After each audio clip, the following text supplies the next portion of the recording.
Hello student. तो आज हम लोग जैन धर्म के बारे में स्टडी करेंगे। जैसा कि हम लोग पिछले में बौद्ध धर्म के बारे में पढ़ चुके थे और बुद्ध के बारे में पूरी जानकारी हम लोग ले चुके हैं। आज हम लोग जैन धर्म, जिसके 24वें तीर्थकर महावीर स्वामी को माना जाता है और यही इसके वास्तविक संस्थापक कहलाते हैं। चलिए तो शुरू करते हैं। सबसे पहली बात, जैन धर्म में कुल 24 तीर्थकर आए, आपको याद रखना है, बहुत इम्पोर्टेंट है। जिसके संस्थापक, जो प्रथम संस्थापक थे, उनका नाम था ऋषभदेव। इसको आदिनाथ, वृषभनाथ आदि नामों से भी जाना जाता है। आगे की अगर बात करें तो 22वें जो तीर्थकर थे उनका नाम था, देखिए आपको कुछ तीर्थकर का नाम याद रखना है, सिर्फ महावीर स्वामी के याद रखने से काम नहीं चलेगा। तो चलिए आपको 22वें तीर्थकर के बारे में थोड़ी जानकारी दें। उनका नाम था अरिस्टनेमी। अरिस्टनेमी जो थे वो 22वें तीर्थकर थे, केवल इनका नाम याद रखना है। 23वें तीर्थकर और उनका नाम याद रखना है पार्श्वनाथ। थोड़ा उनके बारे में और भी जानकारी आपको याद रखना जरूरी है किसी भी कंपटीशन के लिए। उनका जन्म जो है वो काशी में हुआ था, वाराणसी में। देखिए वाराणसी अभी बनारस के नाम से जाना जाता है। उनके जो पिता का नाम था वो अश्वसेन था, ये काशी के राजा थे। और ये जो आप पढ़ रहे हैं 23वें तीर्थकर पार्श्वनाथ के बारे में, इनको ज्ञान की जो प्राप्ति के लिए ये कहाँ गए थे? सम्मेद पर्वत पर, और वहीं पर उनको ज्ञान की प्राप्ति हुई थी। आपको याद रखना है सम्मेद पर्वत। पार्श्वनाथ के जो जीवन में 4 शिक्षाएं उन्होंने दी जैन धर्म में। सबसे पहले पार्श्वनाथ ने 4 शिक्षाएं दी। देखिए बहुत इंपॉर्टेंट है। पहला सत्य, सत्य आप लोग समझते होंगे, सच्चाई।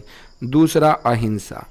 अहिंसा मतलब किसी को किसी तरीके का आप नुकसान नहीं पहुंचाइएगा। और हिंसा का मतलब होता है कि किसी को भी आप किसी भी प्रकार का नुकसान पहुंचा सकते हैं। अस्तेय, अस्तेय का मतलब होता है चोरी न करना। और अपरिग्रह का मतलब होता है कि आप जो भी कमाते हैं उसको जमा करके मत रखिए, उसको आप इस्तेमाल कर लीजिए। अगला समझ लीजिए कि एक महावीर जो स्वामी 24वें तीर्थकर आए थे, अंतिम तीर्थकर थे, और उन्होंने 5वां महाव्रत दिया था जिसका नाम था ब्रह्मचर्य। याद रखना है 4 किसने दिया? तो पार्श्वनाथ ने दिया। पार्श्वनाथ ने 4 दिया। और 1 ब्रह्मचार्य नाम का किसने दिया? तो महावीर स्वामी ने। यही 5 महाव्रत किस में है? जैन धर्म में है। तो उम्मीद है कि आप लोग इतना समझ पाए होंगे। चलिए एक बार फिर से रिवाइज करवा देता हूँ। सबसे इम्पोर्टेंट बात, जैन धर्म में कुल कितने तीर्थकर आए? 24। इसके वास्तविक संस्थापक कौन थे? तो ऋषभदेव। तो हम लोग स्टडी कर रहे थे, जैसा कि अभी पढ़ा रहे थे आपको और बता भी रहा था कि किस तरीके से कहाँ पर क्या होना है। ध्यान से समझिएगा, आपको याद क्या रखना है। तो 24 तीर्थकर आए। पहली बात, इसके जो संस्थापक, मेन संस्थापक है, जो पहले संस्थापक थे वो ऋषभदेव थे। इनको कई नामों से जाना जाता था, ये नाम सब है। 22वें तीर्थकर का नाम याद रखना है अरिस्टनेमी। 23वें तीर्थकर पार्श्वनाथ। उनके बारे में पूरा डिटेल्स आपको बता दिया गया है, पूरा आप अच्छे से इसको। इन्होंने 4 चीज़ें बताई, अस्तेय, अहिंसा, अस्तेय, असत्य, अपरिग्रह। और महावीर स्वामी ने लास्ट वाला ब्रह्मचार्य का इन्होंने दिया था। तो चलिए अगले पेज की तरफ हम लोग आगे बढ़ते हैं। महावीर स्वामी के बारे में जानते हैं, ये कौन थे, इनका जन्म कब हुआ, क्या कैसे है। तो महावीर स्वामी जो हैं वो इनके बारे में कहा जाता है कि ये, पहली बात कि ये 24वें तीर्थकर हैं, आपको याद रखना है। दूसरी बात इनके बारे में कि इनका जन्म जो है वो 540 BC में हुआ था। कहाँ? तो ये कुंडग्राम है, कुंडलग्राम नहीं, कुंडग्राम। ये वैशाली में पड़ता है। और इनके जो बचपन का नाम था वर्धमान था, ये भी इम्पोर्टेंट है, याद रखना है। इनके पिता का नाम सिद्धार्थ, ये याद रखना है। ये ज्ञात्रिक कुल के थे। अच्छा, माता का नाम त्रिशला, ध्यान रखिएगा। ये एक छोटी सी कहानी आप समझ लीजिए। ये त्रिशला कौन थी?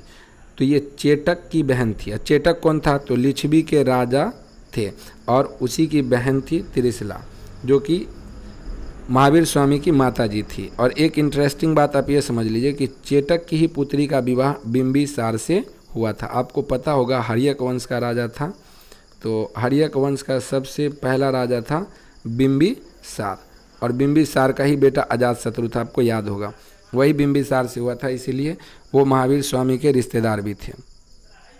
आगे की अगर बात करें हम लोग तो ध्यान दीजिए, इनकी पत्नी का नाम यशोदा था। देखिए गौतम बुद्ध की पत्नी का नाम यशोधरा है, यशोधरा, लेकिन इनकी पत्नी का नाम यशोदा है, आपको याद रखना है। तो आगे है महावीर स्वामी की जो एक ही पुत्री थी, उसका नाम अनुज्या या प्रियदर्शिनी था। देखिए बुद्ध के पास एक ही लड़का था जिसका नाम था राहुल। क्या नाम था? राहुल। और इनकी एक ही पुत्री है जिसका नाम है अनुज्या। आगे की बात करें तो इन्होंने गृह त्याग कितने वर्ष में किया? 30 वर्ष में। अब बुद्ध ने 29 वर्ष में किया था। देखिए इनको जो है ज्ञान की प्राप्ति कहाँ पर हुई? तो जाम्भिक ग्राम का नाम है, साल वृक्ष का नाम है, साल वृक्ष, गौतम बुद्ध को पीपल के वृक्ष के नीचे हुआ था, याद रखिएगा। और नदी का नाम है रिजुपालिक, नदी के किनारे हुआ था, और 12 वर्ष की उम्र में हुआ था। इसके बाद इनको जब ज्ञान मिला तो इनकी उम्र तब तक कितने साल की हो चुकी थी? 42 साल की। अब आगे समझिए आप। तो 42 साल की उम्र में इनको ज्ञान की प्राप्ति हुई, और इन्हें जब ज्ञान की प्राप्ति हुई तो इसको कहा जाता है कैवल्य। कैवल्य मतलब ज्ञान की प्राप्ति। किस धर्म में? जैन धर्म में। जैन धर्म में ज्ञान की प्राप्ति को क्या कहा जाता है? कैवल्य कहा जाता है, कैवल्य। यहाँ पे लिखा हुआ आप देख सकते हैं। देखिए कुछ टेक्निकल वर्ड आते हैं हर एक धर्म में, तो उसको आपको याद रखना है। देखिए कुछ टेक्निकल वर्ड में सबसे पहला वर्ड है जिन। जिन का मतलब होता है विजेता। विजेता मतलब जिन्होंने अपने नफ्स पर काबू कर लिया हो।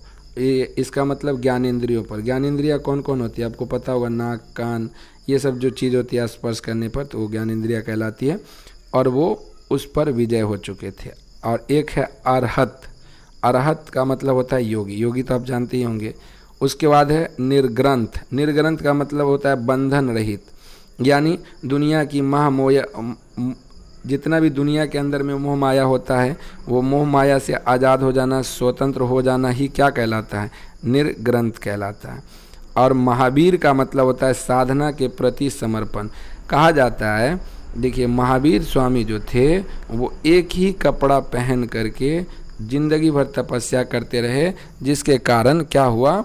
उनका कपड़ा फट गया और वो नगण्य रहने लगे। नगण्य रहने की वजह से, नगण्य में ही उन्होंने ज्ञान दिया। नगण्य आप समझ रहे होगे, निर्वस्त्र, यानी इनके शरीर पर कपड़ा बचा ही नहीं था। फटते फटते सारा का सारा कपड़ा इनके बॉडी का समाप्त हो चुका था। और ये उसके बाद भी इनको लोग बहुत अजीब अजीब पागल समझते थे, पता नहीं क्या क्या समझते थे, क्योंकि ये निर्वस्त्र ही अपना घूम रहे थे, अपने धुन में एकदम साधना के प्रति एकदम समर्पण हो गए थे। कुछ इनको दुनिया दिखाई नहीं देती थी इनके अलावा। तो आपको ये समझ में आ गया होगा नगण्य के बारे में किस तरीके का ये है। अगले चैप्टर की तरफ हम लोग चलते हैं, ध्यान से देखिए। अब बौद्ध धर्म में जैसे आप लोगों ने शिक्षा के बारे में पढ़ा, जैन धर्म में भी बहुत सारी शिक्षाएं दी गई है। तो इनके उपदेश के बारे में थोड़ी जानकारी आप समझ लीजिए, और शिक्षा क्या क्या। देखिए प्रथम उपदेश राजगिरी में दिया गया, इंपॉर्टेंट है, याद रखिएगा। और इनके जो प्रथम स्टूडेंट थे उनका नाम था जमाली। इनको जामिल भी कई जगह पर कहा जाता है। और ये कौन थे? ये महावीर स्वामी के दामाद थे, यानी अनुज्या के पति थे। अनुज्या या प्रियदर्शिनी उनकी बेटी का नाम था, उसके कौन थे? ये पति थे। सबसे पहला स्टूडेंट यही बना था। आगे है संसार। देखिए आप सबसे पहली बात, जैन धर्म में महावीर स्वामी ने क्या क्या उपदेश दिया। तो महावीर स्वामी के उपदेश को अब मैं बता रहा हूँ, लाइन बाय लाइन ध्यान समझिएगा। संसार दुख में है, यानी पूरी दुनिया में दुख ही दुख है, तथा दुख का कारण है, और वो कारण है कर्मफल। जैसा कि आपने पढ़ा होगा, बौद्ध धर्म में तृष्णा को सभी दुख का कारण माना गया है, लेकिन जैन धर्म में कर्म फल को माना गया है सभी दुख का कारण। कर्म फल मतलब जैसा आप काम करेंगे वैसा ही आपको फल मिलेगा, और वही आपके दुख का कारण बनेगा। देखिए दूसरा पॉइंट क्या बताया जा रहा है, मुक्ति के लिए त्रिरत्न का मार्ग बताया। यानी आपको अगर सुख दुख से बिल्कुल अनजान बनना है, यानी सुख दुख आपको कोई भी चीज़ महसूस नहीं होना है तो आपको 3 रास्ते पकड़ने पड़ेंगे। पहला है साम्यक दर्शन। साम्यक दर्शन का अर्थ होता है सत्य में विश्वास, यानी सच्चाई में आप यकीन रखिए। दूसरा है साम्यक ज्ञान, मतलब वास्तविक ज्ञान जो ओरिजिनल है। देखिए ज्ञान 2 प्रकार का होता है, एक वास्तविक एक काल्पनिक। जैसे हम लोग सोचते हैं कि भगवान होता है, लेकिन हम लोग प्रूफ करके नहीं दिखा सकते, ये काल्पनिक ज्ञान है।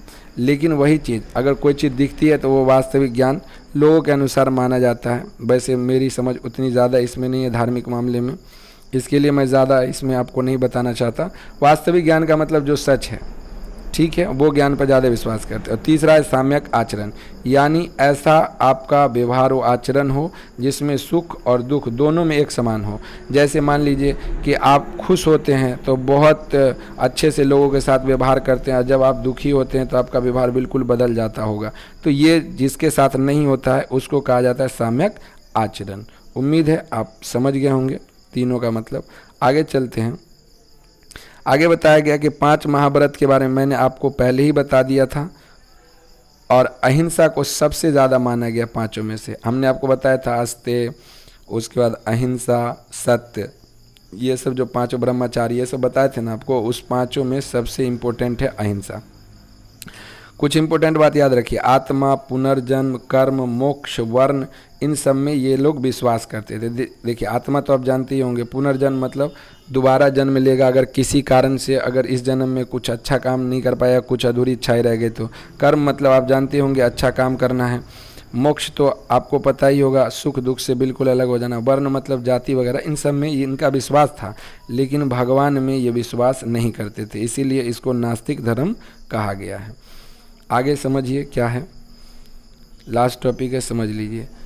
स्यादवाद एवं अनेकांतवाद का संबंध जैन धर्म से। ये 2 वर्ड आते हैं, पूछ देता है इसका संबंध किस धर्म से। तो ये दोनों वर्ड जो है आपको, स्यादवाद और अनेकांतवाद, ये दोनों किस धर्म से? जैन धर्म से। देखिए इन दोनों का मतलब क्या होता है समझिए।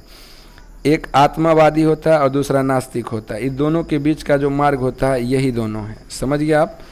तो उम्मीद करते हैं आपने जैन धर्म को सही ढंग से समझ लिया होगा। जैन धर्म भगवान में विश्वास नहीं करता है, जितने भी कर्म काट होते हैं उसमें विश्वास नहीं करता है, आत्मा में विश्वास करता है। सत्य, अहिंसा, अस्तेय, चोरी न करना, परिग्रह यानी धन को जमा नहीं करना, इन सब चीज़ों पर ये अमल करते। ये बाद में जा कर के 2 भाग में बढ़ जाते हैं। ये कहानी आपको अगले एपिसोड में मिलेगा, कल मिलेगा।